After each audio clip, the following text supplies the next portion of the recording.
Remember me, Victor. I was your shadow. Now I'm your reckoning.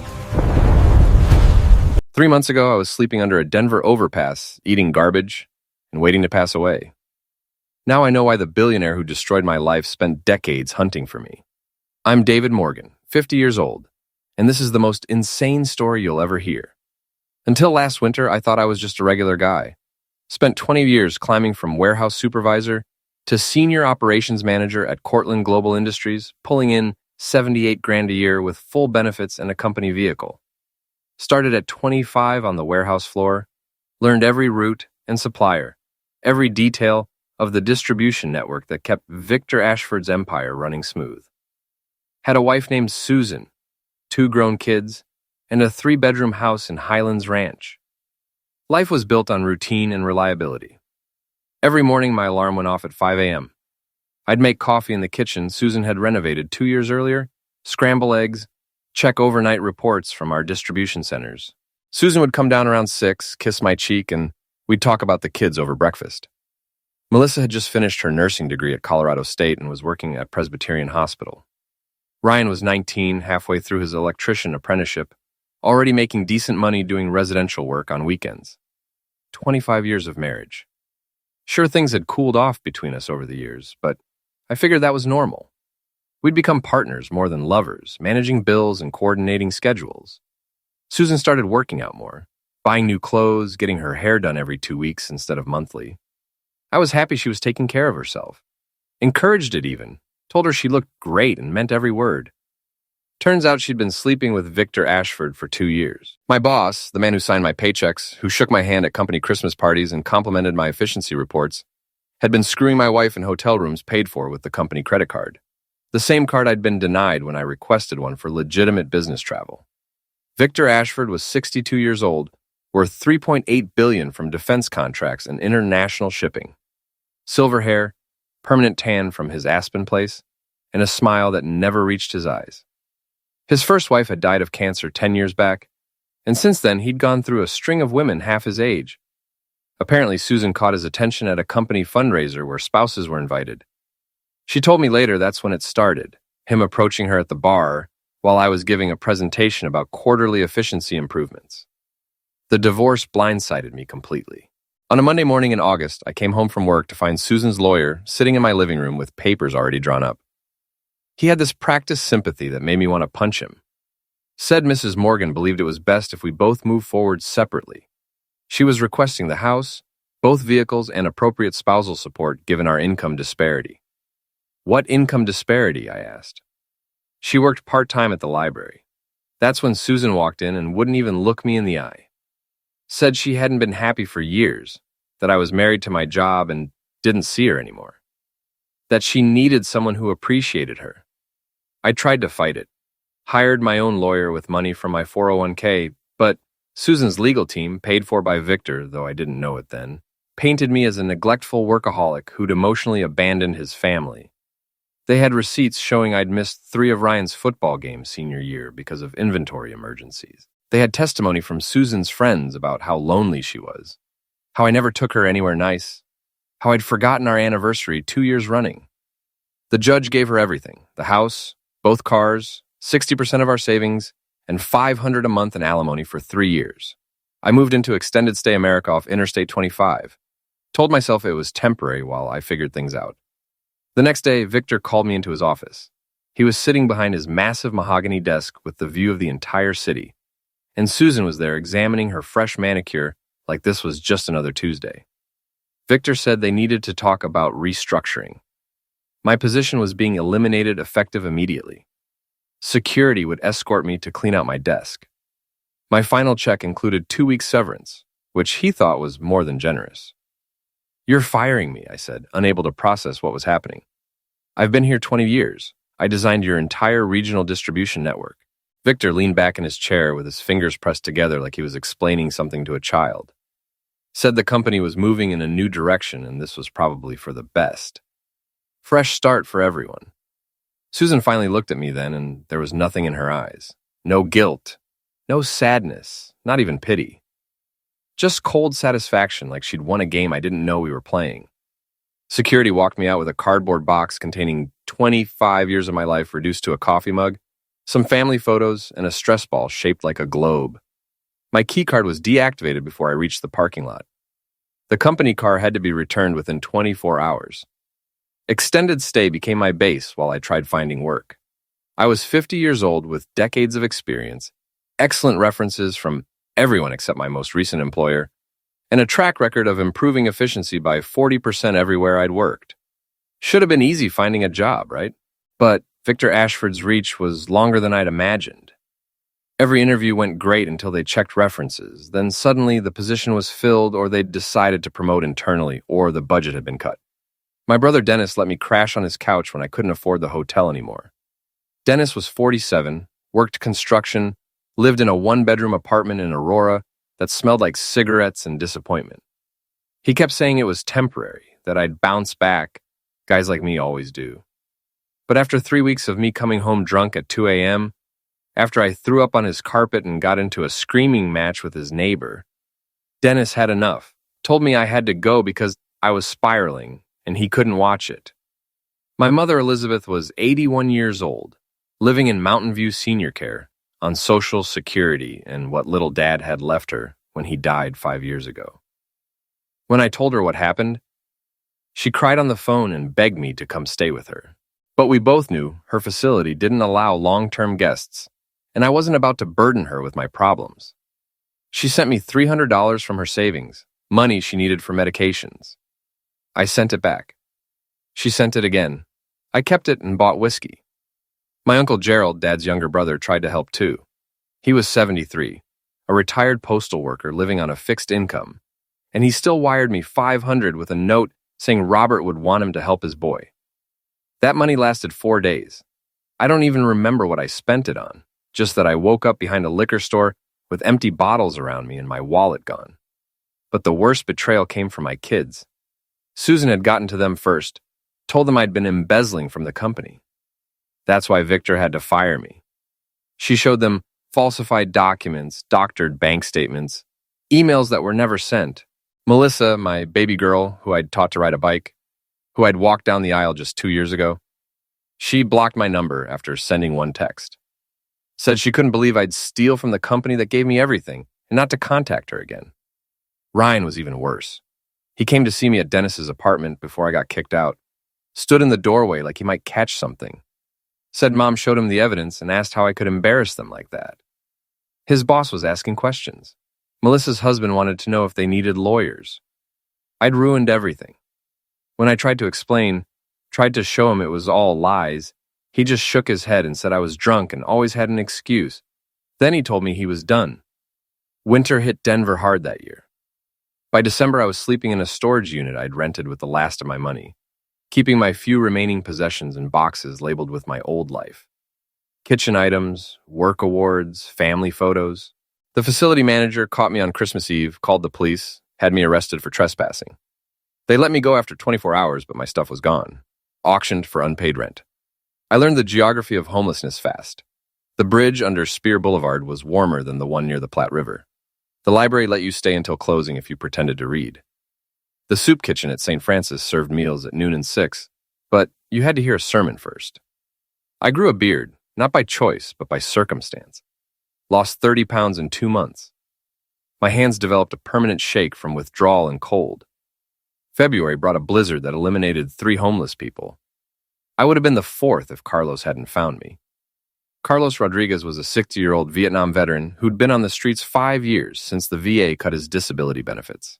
He dragged me to a heating vent behind an office building, wrapped me in a sleeping bag he'd stolen from a sporting goods store, and stayed awake all night making sure I kept breathing. "You're dying, Tommy," Carlos told me that morning as the sun came up over the frozen city. "Not going to make it another week out here. Hope Center Shelter's over on 32nd. They got beds, medical help, caseworkers. They can get you documentation, maybe disability, some kind of assistance. But you gotta go today while you can still walk." I walked 4 miles through knee-deep snow to reach Hope Center, my feet numb in boots held together with duct tape, coughing blood into a rag that used to be a shirt. The shelter was a converted warehouse. Brown bricks stained with decades of weather and neglect, windows barred like a prison. But to me it looked like salvation. The lobby was packed with men who'd given up on giving up, slumped in plastic chairs with vacant eyes, waiting for their names to be called like patients in purgatory.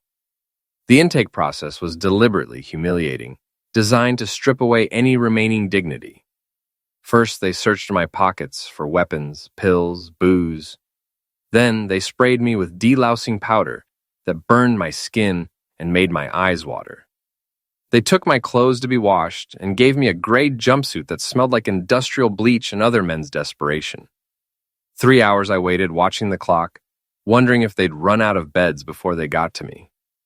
When Linda Patterson finally called my name at window 12, I shuffled over like a broken man because that's what I was. She was typing before I even sat down, going through the motions of another intake, another lost soul with a hard luck story. She asked for my name without looking up. David Morgan, I said, my voice rough from the pneumonia growing in my lungs. She typed, date of birth, March 22nd, 1974. She typed, place of birth, Riverside, Pennsylvania. That's when everything changed.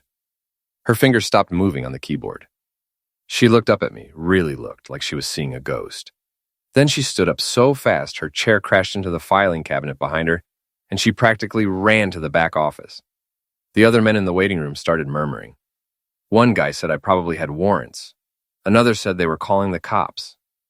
But it wasn't the cops Linda was calling. She came back with James Crawford, a man in a Navy suit who looked completely out of place in a homeless shelter. He had the bearing of someone with serious authority. Gray hair perfectly trimmed, eyes that missed nothing. He studied my face like he was memorizing every line, every scar, every detail. Mr. Morgan, Crawford said carefully, his voice carrying barely controlled excitement. I need you to listen very carefully to what I'm about to ask. This might sound strange, but it's critically important. Do you have any memories from before you were adopted? Anything at all from your first 3 years? Adopted? The word hit me like ice water. What are you talking about? I wasn't adopted. Elizabeth and Robert Morgan are my parents. Linda and Crawford exchanged a look that made my stomach drop. Mr. Morgan, Linda said gently, would you consent to some biometric scans? Fingerprints, retinal scan, just to confirm your identity? It's not for criminal purposes. We have a database of protected persons, people who've been missing, and your name triggered an alert. I was too tired to argue, too sick to care if they were calling the police or immigration or whoever. Linda led me to a small room with equipment that looked way too sophisticated for a homeless shelter. She pressed my fingers onto a digital scanner, had me look into a device that photographed my retinas, even swabbed my cheek for DNA. Each test resulted in a beep, then a green light, then Linda's face growing paler. It's him, she whispered to Crawford, her voice shaking. 99% match, Chimera. Subject 7, he's been alive this whole time. Crawford immediately pulled out a phone. Not a regular cell phone, but something that looked military grade, said this was Director Crawford, Department of Displaced Persons, authorization code 77 Alpha 9. Said they'd located Chimera, subject Morgan. Yes, he was absolutely certain. Implement containment protocol immediately. No one enters or leaves this facility. I tried to stand, but my legs were weak from malnutrition and shock. What the hell is Chimera? What are you talking about? I just need antibiotics and a bed. I think you've got me confused with someone else. Mr. Morgan, Crawford said, sitting across from me with urgent but controlled tone. In about 10 minutes, this building is going to be surrounded by federal agents. Some of them have been searching for you for 30 years. Others were hoping you'd never be found. Your life as David Morgan ends today, one way or another. But before they get here, you need to understand who you really are. Linda returned with a thick manila folder stamped with red letters. Classified Chimera Program. Subject 7, presumed deceased 1977. She set it on the table between us like it was radioactive. Inside were photographs, medical records, government documents, all describing someone named Nathan Hoffman, born in a facility called Chimera Research Institute, to a Dr. Sarah Hoffman, and a father whose name was blacked out with markers so thick it bled through 3 pages. This can't be real, I said, staring at a photograph of an infant, with my exact birthmark on the left shoulder, my unusual eye color, even the slight asymmetry in my ears that Susan used to tease me about. Mr. Morgan, Crawford said, leaning forward. Your birth mother died getting you out of that facility. She saved your life. And now, 30 years later, you've walked right into our hands. The question is, what do we do with you now? Crawford opened the classified folder and spread its contents across the table like he was dealing cards that would determine my fate. The first document was a birth certificate for Nathan Hoffman, born January 15, 1974, not March 22nd like I'd celebrated my whole life. The mother was listed as Dr. Sarah Hoffman, biochemist, age 28. The father's name was completely redacted, but his identification number was visible. Chimera Prime 03. Your mother was brilliant, Crawford began, pulling out a photograph of a young woman in a lab coat with dark hair pulled back and eyes that looked exactly like mine. Sarah Hoffman graduated MIT at 19, had her doctorate in biochemistry by 23. The government recruited her for a classified program in 1970. Told her she'd be curing genetic diseases, eliminating birth defects, saving lives. What they didn't tell her was the Department of Defense was running the program. Linda pulled out another document describing the Chimera program's true objectives, creating genetically enhanced individuals for military and intelligence applications. Enhanced strength, accelerated healing, increased cognitive function, resistance to disease and toxins. 7 subjects were created between 1973 and 1977. 6 died before their first birthday. Only subject 7 survived. You were the success, Crawford said, watching my face carefully. Every enhancement worked. Your DNA was perfect. A 1 in a billion combination of your mother's genius-level intelligence markers and your father's physical attributes.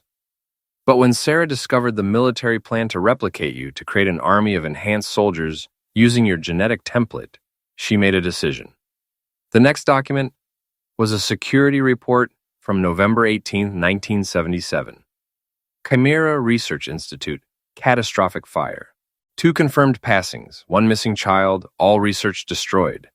But the real story was in Sarah's own handwriting, a letter she'd hidden with the family that would become my parents. If you're reading this, Linda read aloud, then my son Nathan is safe and I'm gone. The people I worked for are monsters who would turn children into weapons. I've destroyed everything. All the research, all the samples, everything except Nathan himself. Please raise him as your own. Never let him know what he is. The adoption papers are perfect forgeries. His new name is David Morgan. Let him live a normal life. It's the only gift I can give him. My hands were shaking as I looked at the photographs. The burning building. Sarah Hoffman's obituary, calling her end a tragic accident. A small article about an orphaned child placed with a family in Pennsylvania. Elizabeth and Robert Morgan, unable to have children of their own, suddenly blessed with a 3-year-old son who needed a home. But here's where it gets complicated, Crawford continued, pulling out recent documents. The Chimera program was never officially terminated. Elements within the government have been searching for you ever since. Some want to study you for medical breakthroughs. Others want to weaponize your genetics. And in the last decade, private defense contractors have been trying to restart the program. That's when he showed me the photograph that changed everything. Victor Ashford, shaking hands with General Morrison, former Chimera program director at a defense conference in 2018. Another photo of Victor's company, Cortland Global, acquiring a biotech firm that specialized in genetic research. Contract proposals for something called Chimera Revival Initiative. Victor Ashford has been looking for you, Linda said quietly. Not David Morgan specifically, but Chimera Subject 7. He spent $40 million trying to locate surviving research, genetic samples, anything from the original program. He has no idea his former operations manager is the very thing he's been searching for. That's impossible, I said. But even as the words left my mouth, pieces were falling into place. How I never got sick, not even when my entire family had the flu. How I could work 18-hour days without fatigue. How I could see patterns in supply chains that others missed. Optimize routes in my head that computers took hours to calculate. How my body healed faster than it should. How I'd survived on the streets when men half my age had frozen to passing. Your blood, your DNA, even your bone marrow, Crawford explained. They contain the keys to the most successful genetic enhancement in history. Foreign governments would pay billions for a sample. Pharmaceutical companies would eliminate for the chance to study you. And Victor Ashford, the man who destroyed your life, would become the most powerful defense contractor in history if he possessed you. So what now, I asked, the weight of 30 years of lies crushing down on me. You lock me in some lab and turn me into a guinea pig? No, Crawford said, surprising me. Sarah Hoffman died to give you freedom of choice. We're honoring that. You have 3 options. 1, we give you a new identity, a new life somewhere far from here, enough money to disappear forever. 2, you work with us. Let our medical team study your genetics for humanitarian purposes only. Help save lives like your mother intended. Or 3, and I don't recommend this, you go back to your old life and pretend this never happened. There's a 4th option, I said, my mind working faster than it had in months. The fog of booze and despair lifting as my enhanced brain kicked into gear. Victor thinks David Morgan is dead, right? But what if someone else showed up with the right credentials, the right background, someone who could get close to his chimera research? Crawford's eyes widened. You're talking about going undercover in the organization of the man who ruined you. I'm talking about justice, I said, feeling something I hadn't felt in months. Purpose. The transformation took 6 months. The Department of Displaced Persons officially declared David Morgan dead, a John Doe pulled from the South Platte River, identified through dental records that Linda's team carefully fabricated. Susan played the grieving widow perfectly at the memorial service, even shed a few tears while Victor held her hand. My children stood at my grave, Melissa sobbing into her husband's shoulder, Ryan stone-faced but shaking. They buried an empty casket while I watched from a car parked across the cemetery. Already 40 pounds heavier, my hair dyed black, wearing contact lenses that changed my eye color. I became Eric Grant, a defense logistics consultant with an impressive but carefully crafted background. Harvard MBA, 10 years with a private military contractor in Virginia specializing in supply chain optimization for sensitive materials. The kind of resume that would make Victor Ashford salivate. Crawford's team inserted me into the system through a Department of Defense connection who owed them favors. Within 3 weeks, I was sitting in Victor's office, the same office where he'd fired David Morgan, interviewing for a position overseeing his classified research transportation network. Eric, your experience is exactly what we need, Victor said, barely looking up from my fabricated credentials. We're moving sensitive biological materials, research specimens that require special handling. The previous manager was incompetent, drank himself to passing from what I heard. Pathetic, really. Left his family in shambles. I smiled and nodded, fighting the urge to reach across that mahogany desk and show him exactly what Chimera Subject 7 was capable of. But I had a longer game to play.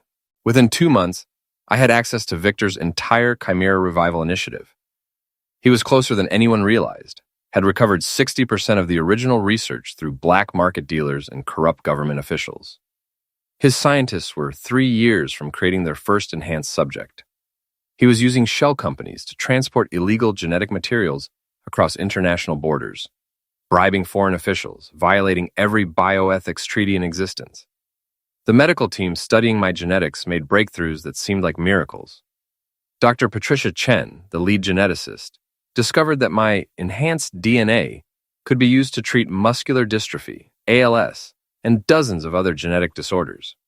Your mother wasn't trying to create a weapon, she told me during one of our sessions. She was trying to eliminate human suffering. The military corrupted her vision, but the original intent, the pure science, it could save millions of lives. I provided weekly intelligence to Crawford about Victor's operations. Every shipment of illegal genetic material, every bribe to foreign officials, every violation of international bioethics treaties. We built a case that would destroy him completely, but I wanted something more. I wanted him to know who brought him down. The hardest part was staying away from my family. I sent anonymous packages to both my children with evidence of their mother's deception, bank records showing Victor's payments to Susan during their affair, emails between them planning my termination, recordings from security cameras proving I was in my office during the times they claimed I was embezzling. Melissa called the number I'd included, a burner phone I kept just for her. "Dad," she sobbed when I answered. "Oh my God, Dad, we know everything." Mom admitted it all when we confronted her. "Ryan's here too. We're so sorry. Where are you? Please come home." "I can't come back, sweetheart," I told them, my voice disguised but my love undisguised. But know that I never stole anything, never betrayed anyone. I love you both more than life itself. Take care of each other, trust your instincts about people, and remember that sometimes the most dangerous enemies come dressed as friends. My mother's call was even harder. Elizabeth Morgan was declining rapidly in her nursing home, and the FBI had told her I was dead. "David," she cried when she heard my voice. "I knew you weren't gone. A mother knows. But David, they gave me a letter from someone named Sarah. She said you were special, that you were born to change the world. Why didn't you tell me you were adopted?" "Because you're my real mother," I said firmly. "You and Dad saved me, raised me, loved me when my birth mother couldn't. Biology doesn't matter. Love matters. You gave me everything that made me human." The end came on a Thursday. Federal agents raided Cortland Global Industries with warrants for everything. Victor was arrested in his office, the same office where he'd destroyed David Morgan, charged with 37 counts of illegal genetic trafficking, bioweapons development, and conspiracy. Susan was named as a co-conspirator for her role in hiding assets. She lost everything in asset forfeiture. The house, the cars, the jewelry Victor had bought her with blood money. I was there when they let him out in handcuffs, standing in the crowd of employees, watching their boss's empire crumble. Eric Grant, the trusted consultant who'd been feeding information to the feds for months. Victor looked right at me. For just a second, I let him see it in my eyes. Let him see David Morgan looking back at him. The recognition hit him like a physical blow. His face went white, his knees buckled, and he had to be held up by the agents. Carlos, the veteran who saved my life that freezing night under the bridge, now lives in a small apartment in Denver. Rent paid by an anonymous benefactor. Medical care covered. Dignity restored. Hope Center Shelter received a $10 million donation from an offshore account, enough to expand their medical services and add 100 beds. Linda Patterson still works there, still saves lives, still looks for the lost and forgotten.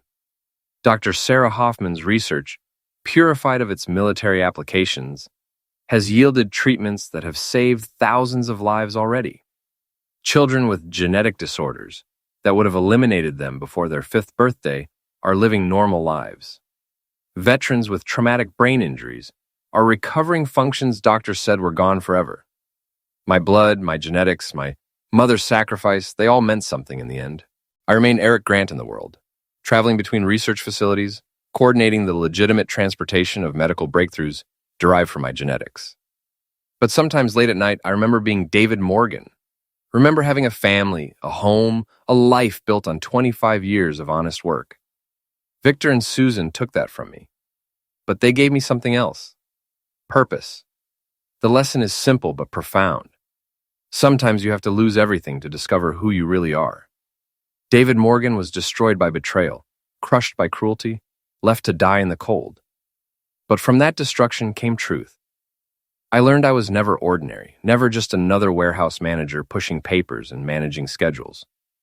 I was Sarah Hoffman's son, Chimera Subject 7, a living medical miracle.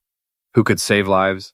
My mother could only dream of saving. Victor Ashford sits in federal prison now, 70 years to serve, his empire divided among sufferers of his genetic crimes.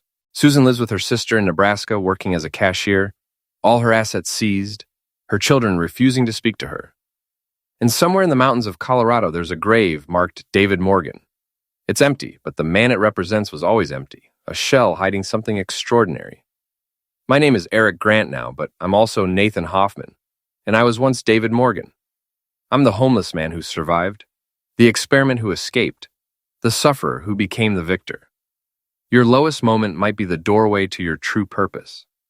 The people who destroy you might be giving you the gift of resurrection. And sometimes justice comes dressed as a homeless man walking into a shelter, carrying 30 years of secrets and the power to change the world.